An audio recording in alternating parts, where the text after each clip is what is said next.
Hey everyone. So World War II, it's a story we all feel like we know, right? But what if I told you the version we learned in school is, well, it's just the tip of the iceberg? Today, we're going to dig way deeper and see just how complicated and widespread this thing really was. Forget the simple textbook version for a minute. Let's get into the real story. Let's start with a number, 74 million. That's the estimated number of people who died in World War II. Just try to wrap your head around that for a second. It's almost impossible. It just shows you the sheer scale of what we're talking about here. A conflict like nothing the world had ever seen before, and hopefully we'll never see again. You know, when we learned about this in school, it was always presented so neatly, wasn't it? You had the Allies, the good guys, the Axis, the bad guys, and then you had the neutrals, the ones who just sat it out. It was all very black and white, a simple story. Yeah, but was it really that simple? Not even close. That clean, simple story, it barely scratches the surface. The truth is, those lines between allies, Axis, and neutrals were incredibly blurry. They were shifting all the time, and sometimes they just fell apart completely. Okay, so let's peel back that first layer, the shifting alliances. The teams weren't set in stone, not at all. For a lot of countries, picking a side wasn't about a lifelong commitment. It was a strategic move, and those strategies could change in a heartbeat. I mean, just look at this. It's like a game of political musical chairs in the middle of a global war. You've got Romania and Bulgaria starting out with the Axis, but by 1944, whoops, they've switched sides and are now at war with Germany. And Finland fought with Germany against the Soviets, but then flipped later on. Even Iraq had a short stint with the Axis before the Allies came in and, well, changed their minds for them. The teams were anything but stable. But the craziest example? It has to be Italy. I mean, come on. They were a founding member of the Axis, allied with Germany and Japan from the get-go.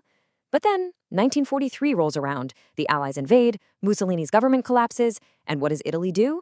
They don't just surrender. No, they declare war on Germany. They literally switched from being a main player on one team to fighting against them. If that doesn't show you how fluid things were, I don't know what does. Right. So the big takeaway here is that the teams were constantly in flux. And this quote really sets us up for the next piece of the puzzle. It says almost every country participated, and while most started out neutral, very few stayed that way. So, if the main teams were this complicated, what about that third group? What was really going on with the so-called neutrals? Okay, next up, let's bust the myth of neutrality. This idea that some countries just sat on the sidelines and watched it all go down, it's not really true. Staying out didn't mean staying uninvolved. Official neutrality was often just a cover for all sorts of secret deals, economic help, and, hidden agendas. So here's the official list. You've got your familiar names, Switzerland, Sweden, Ireland, Spain, and some others. On paper, these guys were all out, not their fight. But as you're about to see, what's on paper and what was happening in reality were two very different things. Let's look at Argentina. Neutral, right? Well, their government was pretty friendly with the Axis.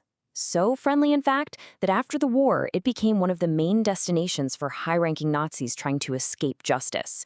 They used these escape routes called rat lines. So neutral is a stretch. Now, check out this number. 70,000. What's that? That's how many people from officially neutral Ireland decided to go fight for the British anyway. 70,000. The government in Dublin was neutral, for sure, but thousands of its people, they picked a side and jumped right in. And then you have Sweden, again, officially neutral.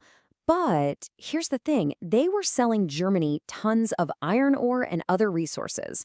The stuff you need to build tanks and planes and guns. So it really makes you wonder, if you're the one supplying the fuel for the war machine, are you really neutral?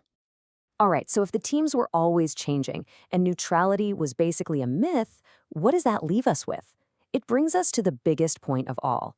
This was, in every sense of the word, a world war. From the Andes to the Himalayas, it touched everywhere.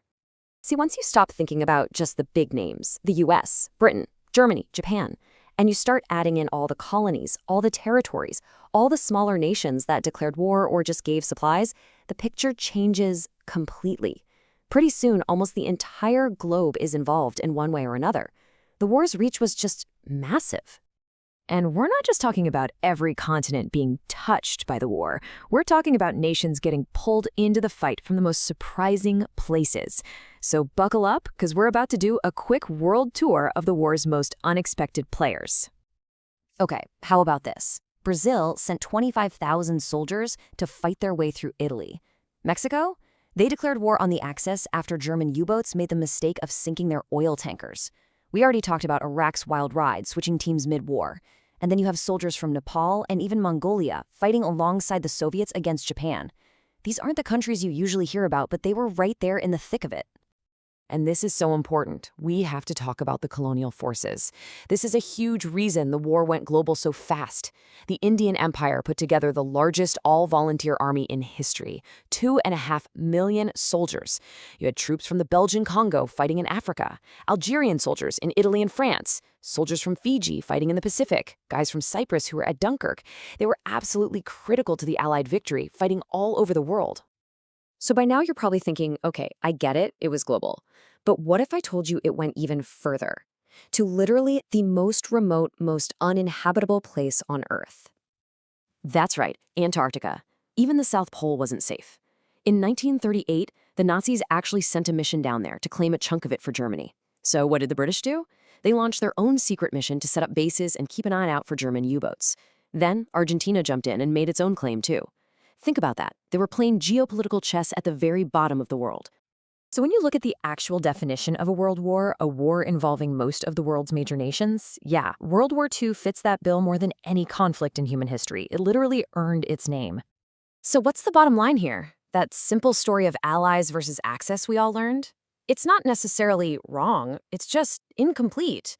It's like focusing on one tree and completely missing the huge, tangled, interconnected forest all around it.